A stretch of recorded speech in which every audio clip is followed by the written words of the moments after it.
नमस्कार छात्रों, आज इस वीडियो में हम अपने 1892 के भारतीय परिषद अधिनियम का मूल्यांकन करते हुए इस अध्याय को समाप्त करने की कोशिश यहाँ पर करेंगे।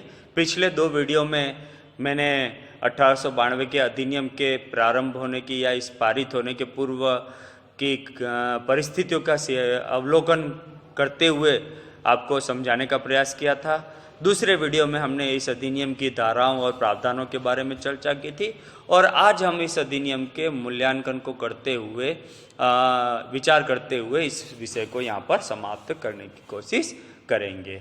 जैसा कि पिछले वीडियो में मैंने यह बताया था आपको कि 1892 का यह जो अधिनियम था वह 1861 के अधिनियम को आगे बढ़ाने का एक कदम था और जैसा होना चाहिए था वैसा ही हमें यह देखने को मिलता है। इस अधिनियम से विधानमंडलों के कार्य विस्तृत कर दिए गए, सदस्यों के अधिकार बढ़ा दिए गए। जैसा कि हमने पिछले वीडियो में देखा था कि उन्हें वित्तीय विवरण पर विचार करने का अधिकार दिया गया, अपने विचार प्रस्तुत करने का अधिकार दिया गया, साथ ही उन्हें प्रश्न पूछने का अधिकार भी दिया गया।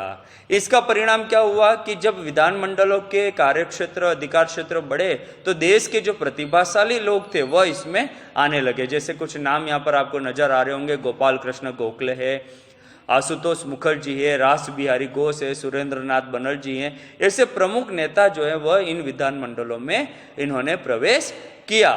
इनकी जो वाक्पटुता थी और जो राजनीतिक बुद्धि थी, उन्होंने शिक्षित भारतीयों की जो संसदीय शक्तियों और देशभक्ति को पर्याप्त मात्रा में व्यक्त करने का काम किया।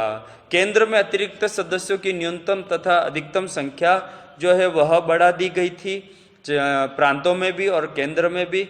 इसके अलावा इस अधिनियम में चुनाव का जो चुनाव प्रणाली थी उसको स्वीकार तो किया गया था, लेकिन वह निर्वाचन प्रणाली एक तरह से हम लोकतांत्रिक प्रणाली नहीं मान सकते हैं।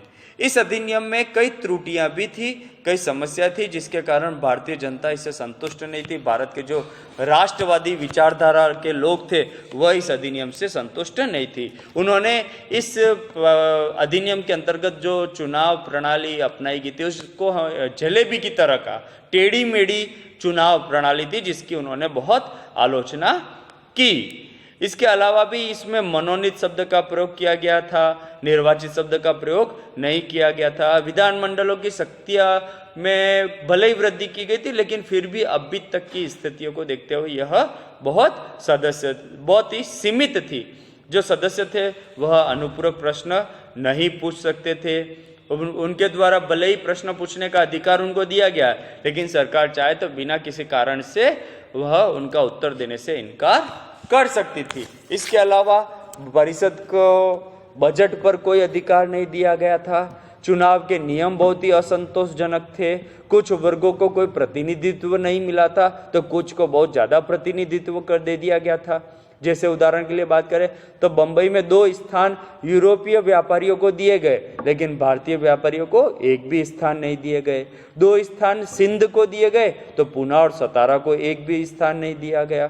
तो इस प्रकार हमें देखते हैं कि इसमें कई सारी कंट्रोवर्सियाज थी, कई सारी अभी भी समस्याएं देखने को मिलती हैं। लेकिन फिर भी निष्कर्ष रूप में हम ये कह सकते हैं कि 1892 का जो अधिनियम था, यद्यपि कांग्रेस की मांगों से बहुत कम था, फिर भी यह जो व्यवस्था थी वह पहले से अच्छी थी।